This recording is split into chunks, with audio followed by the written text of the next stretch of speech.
L'eau est un excellent solvant pour les réactions chimiques. Notre corps en contient 65% en moyenne.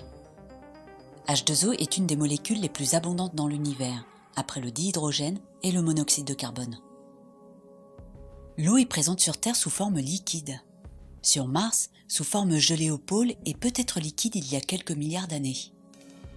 Sur certaines lunes des planètes géantes sous forme glacée et probablement liquide en profondeur.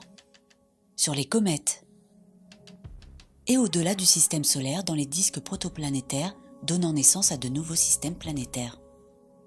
En clair, l'eau est partout. Et l'eau sur Terre est une condition nécessaire à la vie.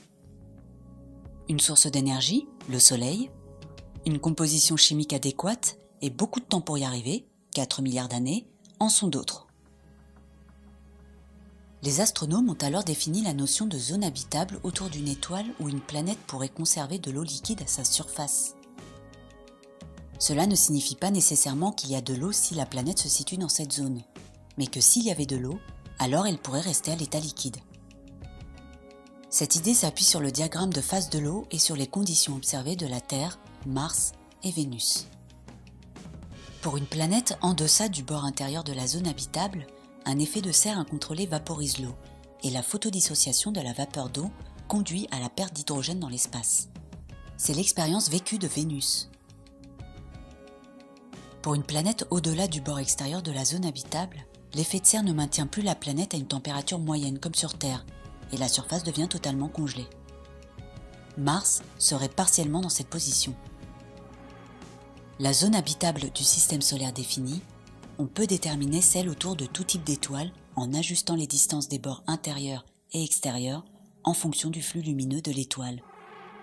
La zone habitable est plus rapprochée autour d'une naine rouge que d'un soleil. En 2018, quelques exoplanètes avaient une position autour de leur étoile les rendant habitables. Mais ce petit nombre d'heureux élus évolue et ne cesse de progresser.